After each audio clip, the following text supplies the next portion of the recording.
Liga essa câmera logo, cara. Já tá rolando, não tá? Essas não podem. Não, tem que soltar isso. Fala, galera. JJ Podcast, já começo rindo aqui, cara. Tô com uma queridaça aqui, puto humorista. Descobri que foi professora de ensino fundamental. Exatamente. Fundamental, humorista. Hoje tem um podcast estouradão. Você tem que me convidar pro teu podcast. Tá marcado, inclusive, é que você não tá sabendo. Já tá marcado? Tá, em janeiro. No estúdio novo, que a gente não é besta de te levar no estúdio velho, né? Ah, é? Vamos reformar pra depois te receber, claro. Cara, empreendedora, dubladora, top amiga, Cris Paiva na área. E aí, tudo que bom? legal, meu. Conta a tua vida... Assim, conta um pouco da tua história. De onde que você veio? Eu sou de Sorocaba. Nascida lá. 015. Nascida lá, a terra da coxinha. A terra da coxinha, é verdade. É verdade. Coxinha maravilhosa. É verdade. E aí, nasci lá e eu não tinha muito, assim... Meus pais se separaram, eu era adolescente. E a gente chegou, por conta do meu pai, a gente chegou a morar em Campinas, em Salvador, porque ele trabalhava em banco. Então, ele ficava em momentos assim, né? E aí, quando meus pais se separaram, voltamos pra Sorocaba, porque a família da minha mãe era de lá, de Sorocaba. E aí, voltamos pra lá. A gente ficou uns 6 meses morando na casa dos meus avós, enquanto meu pai... Sabe aquela coisa? Separação, vem de casa, nananana. Tá. E ficamos lá, compramos uma casa perto da casa da minha avó, e lá ficamos. E eu sempre... Era periferia. Eu era uma garota de periferia, assim, escola estadual, sem muita perspectiva de nada, mesmo, assim. Filha única? Não. Do meu pai são 6, da minha mãe são 2. Minha mãe é o segundo casamento do meu pai. Tá bom. Então, assim, sem muita... Não tinha... Não, longe de passar fome, não, história triste, ai meu Deus. Não. Uhum. Mas assim, era ser aquela coisa, sabe? Vai se formar, vai ter um emprego mediano, vai... É isso aqui, tá bom. Né? Com muito esforço da família, eu iria fazer uma faculdade, mas esse era o teto. Esse era o teto, tá. Sabe? Não tinha aquela coisa de 15 anos vou pra Disney. Mas nem fudendo. Sim. Pode falar palavrão? Pode. Agora eu já falei. É. Mas é isso. Nem lascando. Fica lindo isso. E aí... Só que quando eu tinha 15 anos, eu decidi que quando eu fizesse 18, eu ia ser mãe. Uai? Eu decidi. Mas por quê? Não sei. Era um sonho meu. Você queria se emancipar? Você achava que isso era emancipação? Não, eu só queria. Eu lembro que eu escrevi uma carta pra mãe da minha amiga. Você tinha combinado com o pai da tua filha? Eu não tinha nem pai ainda, né? Não existia a pessoa. Você combinou com Eu combinei comigo e com Deus. Falei, Entendeu. então, tá combinado? Tamo. Então, beleza. Então dá um jeito aí, tá? É isso, você se vira aí. Quando eu fiz 16 e meio ali e tal, eu comecei a namorar. E aí eu tava ok. Beleza. Quando eu fiz 18, falei, então, querido, deixa eu te falar uma coisa. Tem um negócio aí. Tem um negócio aí que meio que eu tô querendo fazer, mas não ia dar o golpe do... Pareci grávida. Uhum. Eu falei, olha, eu quero ser mãe cedo. Eu tinha esse planejamento. E aí, eu falei, olha, eu vou ter que parar de tomar a pílula pra fazer um exame. Tem um exame que você faz pra ver se pode ser mãe e tal, né? E aí eu falei, eu vou ter que parar de tomar a pílula pra fazer esse exame, porque eu quero saber se eu sou fértil. E aí eu descobri que eu era, menino, que eu engravidei. Não deu tempo de fazer o exame. O exame. Não deu tempo, o exame não precisou. Entendi. E aí engravidei, veio a Mariana. Do namorado. E aí a gente foi morar junto, tudo bem, ele era um querido. Tá bom. Foi ótimo. Mas aí a gente ficou muito amigo. A gente era muito novo, aquela coisa de, né? Tá. Casamento não é fácil já a gente sendo adulto e tendo uma noção da vida. Sim. Imagina jovem, né? Sim. E aí a gente ficou muito amigo. A gente era 2 amigos dividindo uma casa, assim. Não tinha tesão, não tinha nada. Sim. E aí acabamos separando, e aí ficamos eu e Má. Só que de tudo que eu poderia fazer na minha vida de profissão, eu queria fazer publicidade, eu pensei em fazer direito, eu pensei em fazer arquitetura, 1000 coisas eu pensei, até em relações públicas eu pensei. Yeah. Mas eu falava, cara, qualquer coisa que eu vá fazer, qualquer profissão que eu decida seguir, eu vou ter que fazer o ensino médio, fazer uma faculdade, me formar, arrumar um estágio.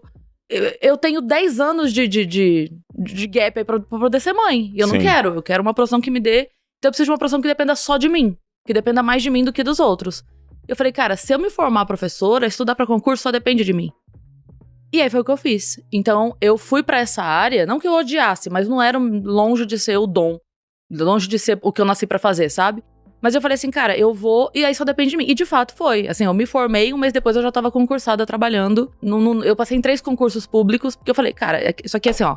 Só depende de mim. Tanto que eu lembro que quando eu fui prestar o concurso, é 324 vagas. E todo mundo que perguntava... quantas vagas são? Eu falava 323, porque uma é minha.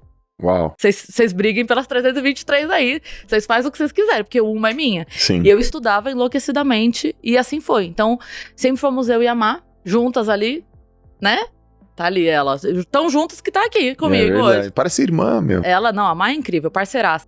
E aí foi assim. Então eu fiquei dando aula durante 10 anos, que foi o que você 10 leu. anos, eu 10 vi anos aqui. dando aula. Disso vieram Qual que é a idade da molecada? Então, é o ensino fundamental. Então eu dava aula desde a educação infantil, eu Sim. dava aula mesmo pra, tipo, 2, 3 anos, até 8, 9, 10 anos. Até a chamada quarta série, né? Que agora é o 5º ano, mas a gente conhece como quarta Há uns série. 10 anos, né? Há uns 10 anos, isso. 10 anos, é. Então, eu fiquei dando aula, eu dava aula na escola que a Mai estudava, inclusive. Não pra ela, né? Porque tem uma questão aí ética que não pode. Sim. Mas eu dava aula na mesma escola que ela estudava. Então, assim, foi ótimo. Foi ótimo porque enquanto a Mai era criança, eu pude ser mãe. Porque o horário que ela estudava, eu trabalhava. Perfeita. Então ela saía, eu saía. Entendi. A gente ia pra casa, a gente via desenho, a gente jogava colchão na sala, comprava pizza, ficava lá. Eu sei, a Má tira sarra até hoje de mim, porque às vezes ela tá assistindo... mãe, esse desenho aqui, eu falo, esse desenho que acontece tal coisa, tal coisa, tal coisa. Ela... Porque eu, de fato, não é que eu estava lá. Eu assistia junto, decorava as musiquinhas. Eu sei até hoje as musiquinhas, pode botar qualquer desenho aí, eu canto a trilha sonora. Porque eu, de fato, estava ali sendo mãe, de cozinhar legume, fazer a papinha, nanana. Eu pude ser essa mãe. Sim. Quando a Má tava com 8 anos, eu recebi um convite meio doido de apresentar, de fazer um negócio no palco. Falei, a maioria dos humoristas, por incrível que pareça, a gente é muito tímido. Então essa é a pergunta que eu ia te fazer. Cadê a ponte pro humor, assim? Então, Tô tentando encontrar aqui. É professora... muito, não tem ponte. Não tem ponte? Não tem ponte.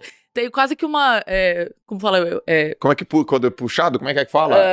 Sumiu, ET pega, como é que fala? pega, Abdução.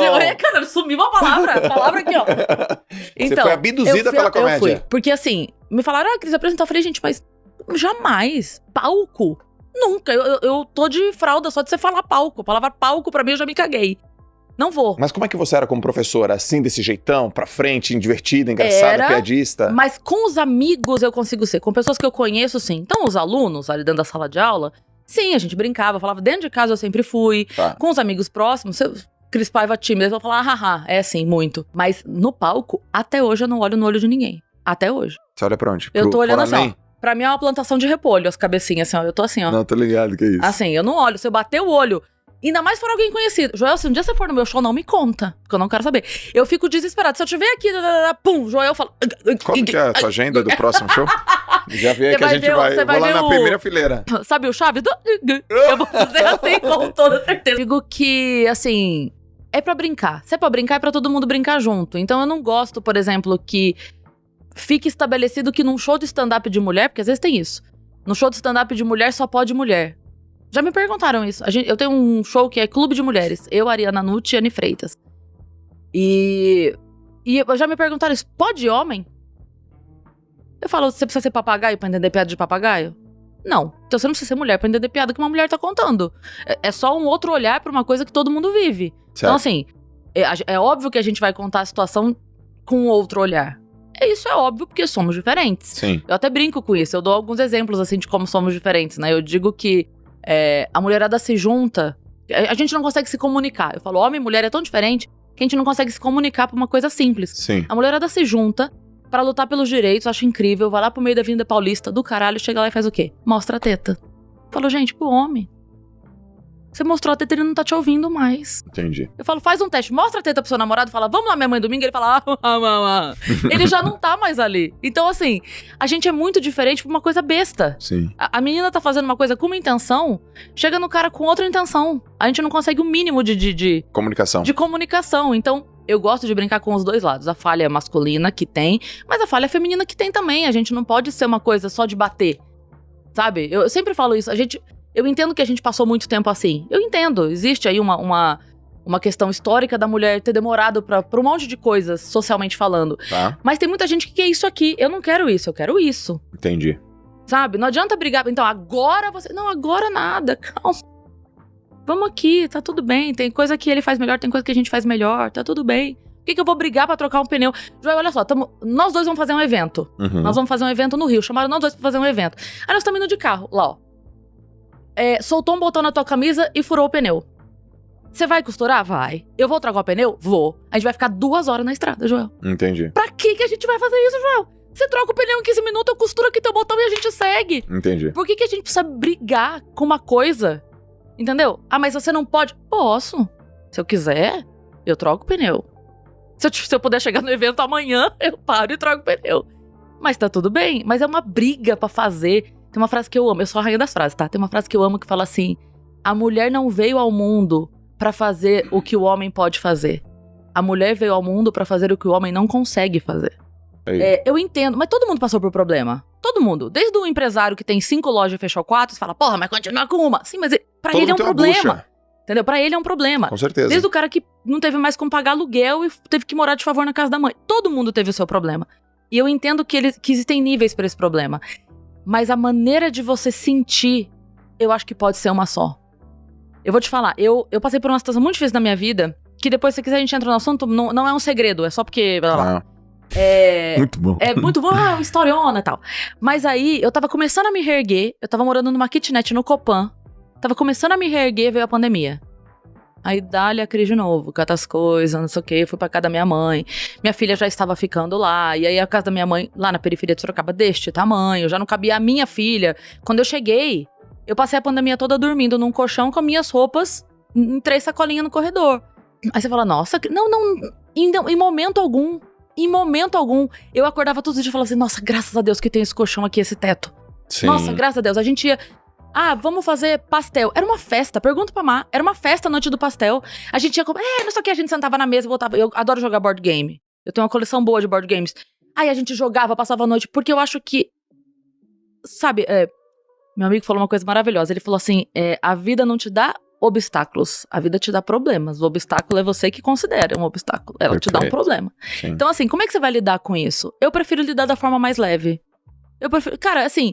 Tem algo que eu possa fazer neste momento pra isso aqui não ser mais isso? Não, eu quero que não seja. Eu vou trabalhar pra que não seja. Mas hoje, agora, é isso aqui que eu tenho. Então isso aqui vai ser o melhor possível. Isso aqui vai ser alegre, isso aqui vai ser leve. Porque senão a gente vai enlouquecer e eu não vou conseguir chegar lá depois. Eu não vou ter saúde mental pra trabalhar, pra mudar essa realidade. Eu preciso ter saúde mental. Então, sempre foi. Eu sempre preferi ir pro lado leve. E isso foi uma coisa que eu já falei pra Mariana. Que assim... De todos os motivos que eu tenho pra ter orgulho dela, e eu tenho muitos, graças a Deus, mas de todos os motivos, o que mais me orgulha é o fato dela saber ser feliz. A Má sabe ser feliz com pouco, Sim. com o simples. A gente se diverte indo na feirinha da madrugada no Brás. A gente se diverte da mesma forma indo jantar num restaurante top. A gente se diverte da mesma forma fazendo uma viagem incrível ou uma noite do pastel. Da mesma forma. É divertido e ponto. É claro, a gente sempre, né, você sabe disso, você é pai, a gente sempre quer dar pro filho um passo a mais do que a gente teve, né? Uhum. Assim como seus pais quiseram dar pra você um passo a mais do que eles tinham. Isso é natural. Eu fui um pouco a mais do que a minha mãe pôde. Hoje eu brigo pra minha filha um pouco mais e rezo pra que ela, se um dia tiver filhos, não sei, que ela não sabe também se vai ter. É porque já passou 18 anos, né? Já perdeu, já. Achei que ia ser com 36, porque cara, 18, você tá 18. atrasadíssima. Mas enfim, se um dia ela resolver, ela vai querer também fazer mais. Isso é natural. Ô, Cris, esse teu discurso parece pra algumas pessoas que é um discurso meio motivacional, assim, a galera, Cris, pô, para com essa... Para de simplificar uma coisa tão complexa, a vida não tá tão fácil. Mas sabe por que parece? A galera te fala isso? Parece, sim. Às vezes sim. Quem começou a me acompanhar há pouco tempo, sim. Porque o que acontece?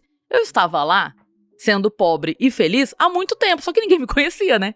Então eu já estava falando de ser feliz quando eu estava lá na casa da minha mãe da periferia. Só que quem me via? Sei lá, 5 mil pessoas, 10 mil pessoas que me seguiam. Quanto mais gente conhece, melhor a gente fica, AdSense, aquela coisa. Tá. Então hoje, elas me veem num apartamento legalzinho, fazendo umas... mas aí é muito... Sim, meu amor, mas eu tô falando isso. Então, essa é a minha questão, né? Porque a pessoa te olha hoje e fala assim, mas no lugar que você tá, na condição que você tá, conversando com as pessoas que você conversa, com a exposição que você tem, é legal falar daí, né? É muito fácil falar daí. Mas eu falo assim, mas quem garante pra você que não foi o fato de eu estar feliz desde a merda que me trouxe aqui? Com certeza. Então, você não tem que olhar as decisões que eu tomo hoje, né? Mas quando eu tomei lá, quando eu tava na merda. Exatamente. Então, eu sempre falo assim, cara, quando eu posto, às vezes eu posto no meu Instagram, assim, às vezes eu tô num dia mais fofinho, que é raro, mas às vezes eu posto no meu Instagram falando assim, gente, a minha vida mudou quando eu comecei a ser grata. E aí eu não tô falando de religião, não. Você pode ser grato ao universo, à sorte, ao cosmos, a Buda. Eu sou grata a Deus, mas você pode ser grato ao que você quiser. Mas quando você acorda com um sentimento de gratidão, a tua vibe muda o dia inteiro. É impressionante. Quando você primeiro agradece o que você tem... Cris, mas eu não tenho que agradecer. Você acordou? Então já tem. Abriu o olhinho, enxergou, Ouviu o galo cantar? Então já tem. Eu já vi 3 motivos aí, grandes. Sim. Você tá enxergando, você tá ouvindo, você tá respirando. Pra mim, você já pode fazer uma oração imensa aí. Sempre me chamaram, graças a Deus, pra shows. Sim. Mas hoje me chamam pra coisas maiores. Você acha que tem espaço ainda de crescimento de podcast? Você acha que 2022 vai ser um ano bom, porrada pra podcast? Eu vou repetir a opinião do Jean, o Jean lá do Flow, que é o operador. Ele é um cara de muita visão. E quando ele falou isso, eu falei, caralho, Jean, tu desenhou o cenário do ano que vem. Ele falou, Cris, eu acho que vai acontecer assim, ó. Vai explodir, vai surgir um monte de pequenos podcasts. Sim. Sabe, da cidade, assim. Porque a gente vai estar num ano eleitoral e os políticos descobriram o podcast. Tá, é verdade. Então ele falou, vai ter... Porque assim, o vereador de Chimboquinha do Oeste, ele não vai no Flow. Mas lá na cidade dele, entendeu? Tem a Cris Paiva da cidade dele. E ele vai lá e vai dar entrevista como vereador. Então, vai ter esse bombardeio de pequenos podcasts. Depois disso, vai vir um segundo momento que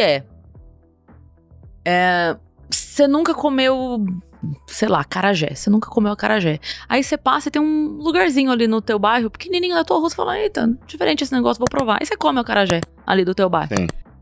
Você gostou? Gostei. Porra, então agora eu vou procurar onde tem um acarajé foda. Porque eu gostei disso. Sim. Então as pessoas que conhecerem o podcast, que chegarem onde o Vênus não chegou organicamente, mas que vão conhecer o podcast do Zé da Couve lá em Chimboquinha do Oeste, Depois vai vir. Vão migrar pro JJ, vão migrar pro Flow, vão migrar pro Aderiva, vão migrar porque vão começar a falar assim, Gostei do formato. nossa, isso aqui é legal. É legal isso aqui. Quem são os grandes desse mercado, sabe? Onde é que tem o melhor acarajé? E a pessoa vai vir buscar, porque ela vai ter gostado do formato. E aí, depois disso, vai rolar uma peneira. Como rola em tudo, né? No stand-up rola peneira. Eu tô há 15 anos no stand-up ouvindo que o stand-up vai acabar. Não vai acabar. Vão acabar pessoas Pô, mas rir, entreter... que vão ficando no caminho, naturalmente. Ou porque não aguentam tanto tempo, porque não é fácil. Uhum. Precisa de muita saúde mental pra você viver mês a mês. Esse mês tenho 3 shows, no mês que vem tenho 10, no outro tenho 0. Precisa de muita saúde mental pra isso, tendo uma filha, sabe? É muito doido. Então tem gente que só não aguenta falar. Sobre podcast. Então tá, podcast regionais, porque tem um formato, o cara não vai conseguir no Flow, não vai conseguir no Vênus, não vai conseguir no JJ, porque sei lá, porque não vai conseguir. Depois ele vai querer comer uma acarajé legal.